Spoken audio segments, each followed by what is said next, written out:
Welcome to another episode of the Butterfly Mindset Podcast.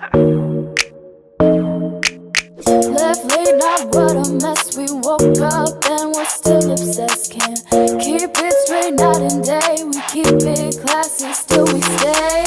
Welcome to another episode of the Butterfly Mindset Podcast. Today we have Emily Berliner. Thank you so much for being here. Thank you for having me. It's a pleasure to be here, and excited to chat. Yeah, I'm excited about this. When your bio came across my desk, and my assistant put it in front of me, he's like, "Hey, we should probably look at interviewing her." I was like, "Oh, most definitely." So I'm super excited about having this conversation. I like to kind of have like natural conversation and then take it from, I really want to have you explain what you do, and then from there, let's rock and roll from there. Yeah, absolutely. So I am Emily Berliner. I am the founder and chief operating officer of EBO Consulting. And so at its core, we are a dedicated trio of administrative and operational experts. We are strategically positioned between Anchorage, Alaska, and Puebla, Mexico. And we basically empower small businesses, tribal entities, nonprofits, and governmental agencies to focus on the work that they need to work on. And we take care of a bunch of the back end processes, operational, administrative related tasks. What one might assume a virtual assistant does, but at a more high level, that's pretty much what we do. So we are the kind of operational engine that helps organizations stay afloat. And yeah. Wow, that's amazing. Wait, so how did you even get into doing that? Like, that obviously doesn't just come up. It's like, how do you get into that? So years ago, I was working for a nonprofit, and I had actually had quite a lot of experience working in the nonprofit sector. And I had a mentor at the job I was at previous to starting the business. And he sat me down one day and he said, "Your talents are being wasted." And I was like, "What do you mean by that?" He said, "You really should be doing more, helping more people, doing more for others." And I was like, "Yeah, but this is a great opportunity. This job's great." And he wanted to like push me into the executive director role. I was the assistant or his executive assistant and the grants manager at the time. And I had been doing all the things, all the administrative operational tasks, plus all the grant things, oversight, training. And it was just getting to the point where I felt like I had kind of maximized my time there as well, but I didn't really want to admit that. But when he brought it up, I said, "Well, what am I supposed to do? Like help people get organized?" That's literally what I asked him. And he was like, "Yeah, just you're really good at keeping people on track. So maybe you could just like help organize a business." I said, "Okay, well, like their office, I'm like thinking physical office space and like documents and all that kind of thing." And he's like, "Well, yeah, you could start there." So he happened to connect me with this attorney he knew who happened to have a really, really disorganized office. And so I went in and helped him organize it, but quickly realized that's not exactly the thing I wanted to do. But the concept then evolved from there. And I thought, well, what does the market need? Is there even a market for administrative support and like operational experts? And I realized quickly that like small businesses and nonprofits specifically were really struggling. There was this like gap in the market, and we kind of started as just like a little modest initiative, and then grew to kind of adapt to what the market does and has done over the past number of years. So we kind of started out being just like, we'll do admin, whatever kind of admin tasks, data input, database development, personnel solutions. It was a wide range. I kind of didn't know what I was doing and where I was going, but then I honed it in. I was able to kind of set up a very virtual environment, remote environment, did not have to have a lot of infrastructure. So the startup costs were very manageable. I didn't have to get investors or take loans out. So I was able to set this infrastructure up, and now have been able to help many, many, many entities over the course of 7 years, almost 7 years.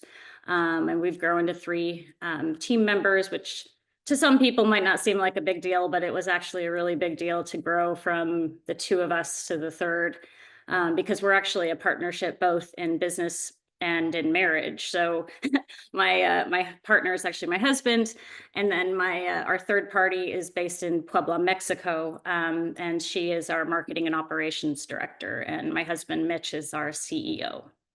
So Wow, that's amazing. yeah. So, so when you were this mentor of yours, how old, like how long ago was that? Was that like 7 years ago, 8 years? Like how long ago was that? So that was actually in 2018. Okay. Yeah, so 2018 was like the spring of 2018. I launched the business the spring of, or excuse me, July 2018, as a sole proprietor. And then I did a full year working the business while I was also I stayed at the previous employment, and I gave them that period of, I basically said, I will give you a year of my time to cross train and to hand over all my stuff. Cause I'd been so embedded in the Yeah. organization. It was hard to kind of just, I wanted to make sure the transition was clean. So I did that. I gave them my time, and then I transitioned out, went full time with EBO. And then that was 2019. And then the fall of 2019, we incorporated the business, and Mitch quit his job and joined EBO, and we have been riding the wave ever since. That's amazing. So now a lot of I'm a big believer in like success breeds success. So like um what I'm curious about is like even before that mentor, before all of this, like was did you ever think that you would be an entrepreneur? Did you ever think that like or did like what was your goals when you were younger? Oh gosh, I was I was all over the place. I think when I was really, really young, I wanted to be a fighter pilot, and I wanted to then be a cardiac surgeon. Oh wow.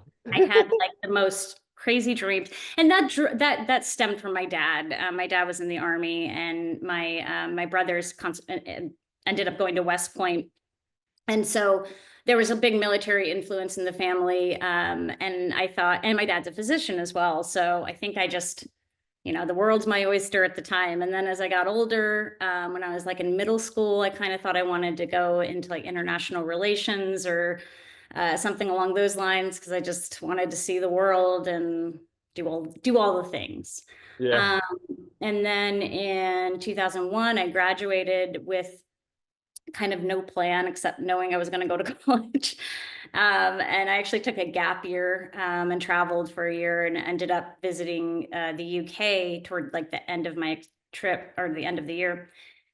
And I was like, I really like London. This is a cool place. I could see myself living here. And so I went home and convinced my parents to like send me to London for school. And so I went to London and lived there for 4 years, and did my studies. In undergrad was physical geography. And then I didn't really know what the heck I was going to do after that. So when I graduated, I decided to pursue a master's program in corporate real estate. And so, which sounds odd. I know that they're very I different was things. like, we went from fighter jet I know, pilot I to know. geography, and And here we are. here we are. Yeah.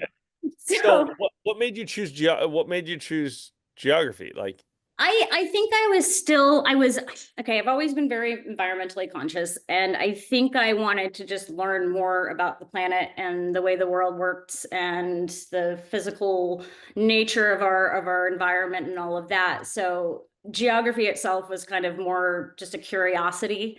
And it was a 3 year program, and I didn't really know what I was going to do, so I just thought it was just more kind of interest.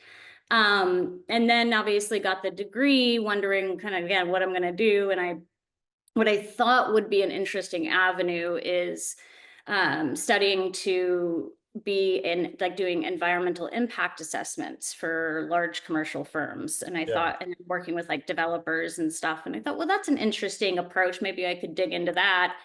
And I ended up actually graduating and then getting offered a job with this company as an economist, which was fine. And I was actually kind of curious how that would evolve. And it was a really good company. And I was coming in an entry level, but with a really good salary. And it was like, I was set up. I thought, like, this is going to be my life. I'm going to work in this industry and somehow I'm going to do environmental impact work. And I'm going to make all these, I'm going to make a difference. And that was my environment. That was my path. And then everything went to shit very quickly. So I had As it does. oh yeah. So I'll try to make this story short, but I came back to the US before. So I was on a student visa. And I was graduating from my master's program, but I had been offered a job. And when you go through that process, you have to actually leave the country for like a day and on your student visa, and you come back in on your working visa. So like I had visa consultants, I knew what was going on. The people that had hired me were like, yes, we know how this is all going to work. And I'd finished my studies, I'd done all my exams, and I was like, I'm gonna go see my brother at home in Alaska because I had like a 2-week gap. So I was like, oh, I'll go see Tyler because he was getting deployed to Iraq. And I was like, I really want to make sure I see him. So I came back for 2 weeks, visited the family. I was flying back into the UK. I was flying into London. I was like 15 minutes from landing the freaking airport. And I was filling out a landing card. And the landing cards are like, they'll tell you, oh, what's your occupation? Where are you staying? Blah, blah, blah. And because I was on a student visa, I would always write student. And I was like still technically a student because I hadn't even like finished my thesis at that point. So I was still like wrapping all that up. But I was like, I don't want to lie. And so I went /worker. And that was it. That was the worst mistake of my life. And I went up to immigration and they were like, what do you mean you're going to be working? And I was like, oh, I'm like, I'm transitioning from a student visa to a work visa. So I just wanted to, make sure that was very clear. And the lady was like, no, that's not how it works. And I'm like, but that's how it works. And so I was just a little bit too honest that day. And I got detained and put into a little holding cell for like 7 hours. And then eventually I was able to go into the country and turn in my thesis and pack some belongings. And then I was out of the country on Monday. This is like a Friday and I had to leave on Monday. And then I got flown back then I flew back to the States and I kind of figured it all out from there. So. Oh, wow. What a story, huh? So then you went back to the States and then what? Well, I was really, really, really lost. Very upset. Did not know what the heck I was going to do. I tried for 6 months to go back. I begged, pleaded, but what happened was the company, could not justify hiring somebody from outside the EU because they were like, well, if we can find the equivalent, we'll hire them, internally. So I was like, okay, that really, really, really sucks.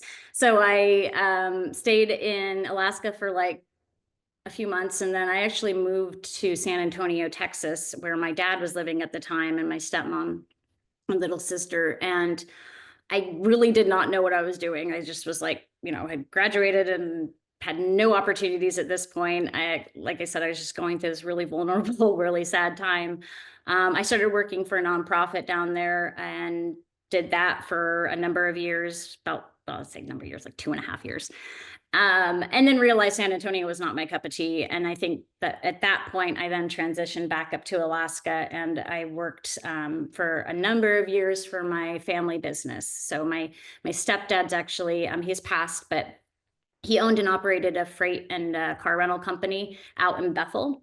And so I got my feet wet with that. I'd always been working for him for years, but I went back and like started doing it like full time as office management and kind of running the show when David wasn't there. And then and I think that always kind of like piqued my interest when it came to entrepreneurship. But I also always knew I never wanted to have a brick and mortar situation because I've seen how hard it is to do that properly. And I did something I never wanted. So after I worked out there for a number of years and got my footing and saved some money, and then that's when I moved into Anchorage and started the nonprofit journey that I stayed on. But even though I was working in the nonprofit sector, I was primarily doing administrative, operational type things. And so I've just been able to really hone my multitasking ability and my ability to stay really organized and keep people on track and translate that into a operating business. 100%. Um, that moment where, I know you said it was like this, like this super low time in your life as far as when you didn't know what the heck you're gonna do. Mm, And I think a lot of people go through this. Like, I mean, first of all, everyone's told right when you're graduating high school, everyone is told, what are you going to do next, right? Then you're graduating college, then it's like, what are you going to do next? And it's like, and then it's like, oh, something goes wrong with your career, and it's like, okay, so what's your next move? And it's like, I feel like a lot of the times everyone's always asking these questions, but half the time the people that are asking don't even know what they're going to do. yep. Right. I'm And sorry. so, like, how did you get through that? Like, where it's like everybody's asking what you're going to do. You don't know what you're going to do. You're trying to figure it out. Like, how did you work through that? That's a really excellent question. I think it was really important for me to know that there was something beyond what I was doing at that time. And that even though that's the circumstances like fell apart really quickly in the UK, there was a bigger reason for it. And I'm not a spiritual person, really. I'm not a religious person. Well, I mean, maybe more on the spiritual side, but like not a religious person at all. But I do believe that something happened for a reason. And when I reflect on what happened in the UK, I can look back and say, like, I was in a really bad relationship, but I could not see that at the time. And that could have really been something really, really bad. So as I started to kind of come out of a fog, and when I moved back to Alaska specifically, I was able to just see that if I'm just committed and kind of consistent in the way I approach things, not necessarily the thing I'm doing, like working in the car rental business or whatever, but just be consistent and intentional with all the things I do in life generally. I think I was able to translate that into my kind of future career and professionally. It was not easy. I don't recall ever being very enthusiastic for a number of years, but eventually I did get to the point where, especially when I started the business, I was like, I don't have a backup plan. This has to work. Like, you don't go into it thinking that you're going to maybe make it. You are convinced you're going to make it. And I think those are the only companies that will ever survive. And I mean, I'm not trying to like toot my horn when I say that, but it's something that, you have to have that, again, consistent, intentional approach to everything you do. And even though our business is not the most successful business in the world, we don't make a ton of money, but we have a really good impact. And, we've had an impact on ourselves professionally and personally. And, we're able to have a ripple effect. And to me, that's like the whole thing. So yeah, I just, it took a lot of patience and it took a lot of time. And it's not like I did things overnight. I was 33, 34 when I started the business. So it's not something I did. I wasn't the top 30 under 30 type situation, moving and shaking when I was really young. I wasn't. I was going through a lot of really tough times so you're never like too old. Again, I know a lot of people talk about that nowadays, and you never are. You can start whenever. But yeah, consistency and intention. Yeah, I love that. It's so funny because I always, my equation for success is consistency and discipline. Consistency and discipline equal over time equals success, Yep. right? Like, if you could just stay disciplined, consistent over time, like, and that goes with exactly what you said, the intention, right? Like, you have the right intention, you're going to stay disciplined, and then it's just consistency, and then that'll equal success in whatever you do. Right. Like, and 100%. I think that there's a lot of entrepreneurs that try to get into doing something, and then they start it and it's not giving results right away. And then all of a sudden it's like, oh, let me go to the other thing. It's like shiny object syndrome. Mm-hmm. which is from my understanding a lot of what you take care of in your business, right? Like you're going in and saying, okay, hey, look, like you might have shiny object syndrome over here, but like we're gonna make sure your business is complete here, correct? Yep. That's like spot on. Absolutely spot on. That in fact is something that we see happen a lot is people are, oh wow, I have this wonderful idea. I want to do these things and da da da da. And I go, okay, that's wonderful. And I'm not trying to be the Debbie Downer, but there's all these things that you should probably do for compliance and get registered and licensed and all those things. So they're very boring and it's a lot of paperwork, and I understand that, but that's what we're good at. We've honed our skill set to be able to take on those types of tasks and be very effective for the entities that work with us. So it's yeah, it's been effective. Yeah, I love that. I like categorize, most people in like three different categories. It's like the visualize. I believe you do three things to accomplish literally anything in the world. And Right. it's visualize it, map it out, and execute. Right. Hmm. So you have a lot of people that are like visualizers. Those are the people that like have the big ideas, but like don't ever take the time to map it out. So they're always like, oh, I'm gonna do this one day, blah, blah, blah, but never really get anywhere else, right? Right. Then you have the mappers that they're the ones that are really like where you sit, right? Like where you're at, where it's like I'm in the weeds of it. I know how to map things out, so on and so forth. And then you have the executors of like the people that are actually doing the actions. Right. Right. Right. And so I'm a big believer in like if you want to have success in any business, you need to have all those three things, right? And most most high level CEOs of the big companies that I've consulted with and worked with, like they either sit like heavy in like execution and then they're heavy on like visualization, right? Hmm. Like the mapping of it, like the nitty gritty of like the systems, processes, all of that. Like they don't want anything to do with that, right? And and I always tell people, I'm like, you need to hire for that. You either hire for that or you're not going to win long term. Like you won't have success because your business cannot scale without the mapping. 100%. You've got to have that foundation in place, and it's something that we see a lot of clients that we have that maybe sit in executive roles, and we do a lot of meeting support, and they have all these ideas and wonderful things, and I'm like, well, who's going to do it? Who is going to execute it? But even before it gets to execution, who's going to line it all out and get it all in place? So we certainly see that very, very heavily, and I think you're spot on. You do have to be able to visualize and map and execute as a successful entrepreneur, and it's a wild thing because your brain is constantly moving in 30 different directions. But I think like you can certainly have CEOs and leaders who may be solely visualizers, but I think the people that are making the most impact, like just behind the scenes, are the people that can do all three. And it's a rare combination.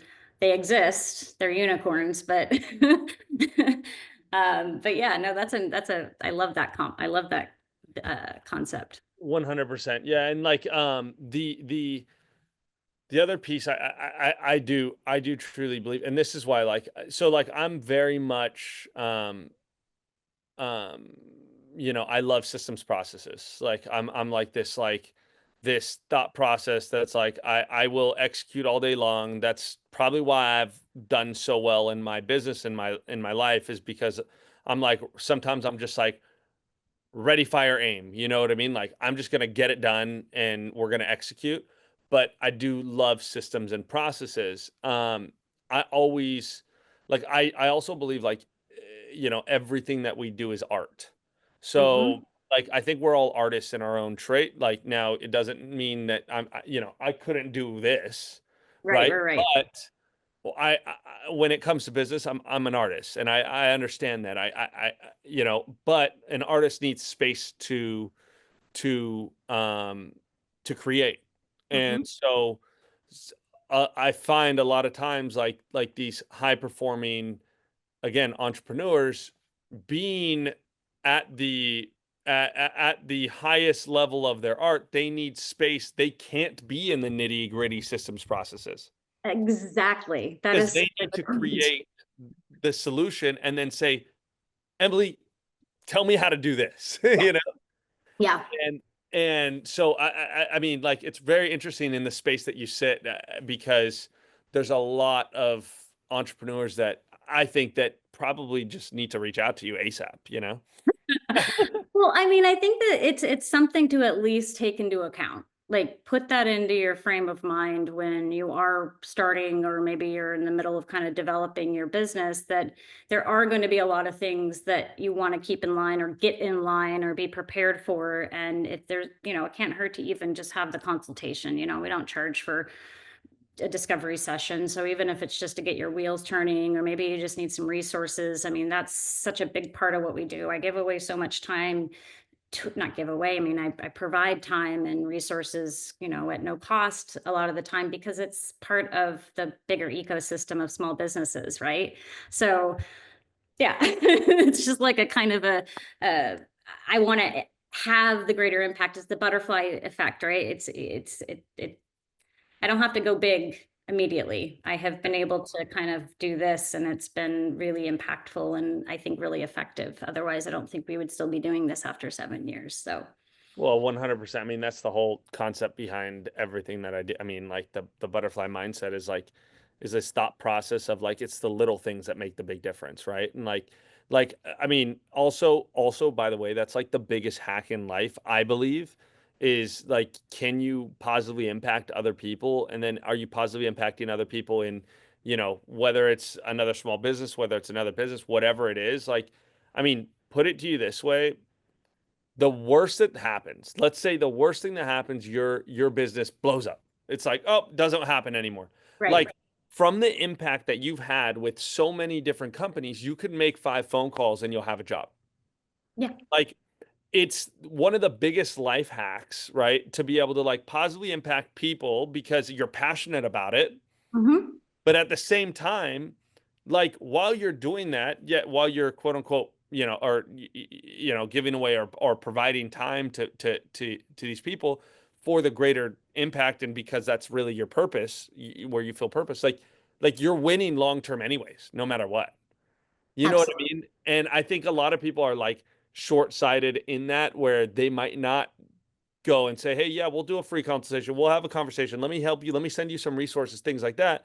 Because they're like, well, I need to get paid for every second of my time. But the reality is like those people might have a lot of success up front, but on the back end, they won't, where like it'll be completely opposite. And if you're patient, consistent, disciplined over time, you'll win no matter what. Oh, absolutely. Absolutely. It becomes part of the whole work-life balance and just trying to find a way to not overwhelm yourself in one direction or another. Hustle culture is fine for some people if that's what they want to do. I emphasize work-life balance as much as I can, and I think that that really breeds longevity, because I'm not in my, I mean, early on I was very much startup. I was like, oh my gosh, I have to do all the things and work the 24 hours. But I've been really adamant the past couple of years, to build in space for life, because we are not built for 9 to 5. I harp on this all the time. I'm like, I don't like the structure of work. Society has structured us in a really bad way because not everybody is built for that. I don't work really well early in the morning. I work better in the afternoon. You might work really well in the evening. My husband works better in the morning. It's just, and everybody's a little bit different. Everyone's brain functions differently. We don't give enough consideration for that. And I think as employers as well, we overlook that so often. People are not, we can't put people in boxes. And we have tried to do that for decades and decades and decades, and I don't think it's really gotten us anywhere. We still have issues. People still, I mean, and then you have leadership issues, and yeah. So 100%. Yeah. No, 100%. I I'm a big believer in like you have to hire for what you're not good at. I had a coach, so I played soccer for a living, right? And so I had a coach when I was younger. He came up to me and he's like, "Okay, Cyrus, you know, what do you need to work on?" And I'm like, "Nothing. I'm the best." Like, what do you mean? I was probably like 14. I probably sucked too. I was like, I'm legit, dude. Like, I don't need to work on anything. And he goes, well, what about your left foot? And I was like, I mean, like, look it, I could hit the ball from here to there, like perfect with my right foot. Like, why do I ever need to use like this was my thought. And he goes, you need to work on your left foot. And he goes, and when your left foot's really good, you need to work on, and broke it down. And he's like, every single piece you need to work on. Like, you cannot just say, and your right foot can be better. There's someone with a better right foot than yours. And I'm Yep. like, what? And basically just like, drilled it into me. And so, the difference between being an athlete and business, in this sense is like, I know that I'm not the best at every single piece. Mhm. So like, why wouldn't I just go and take someone that's really good at this thing and just hire them? Yep. Yes, I will make less money. 100% I'll make less money up front, but long term, I will make way more money with less effort. 100%. Yeah, you don't know. So, You don't know. correct. Yep, exactly. And so I think business is all about, like, successful businesses learn to leverage very quickly, and Yep.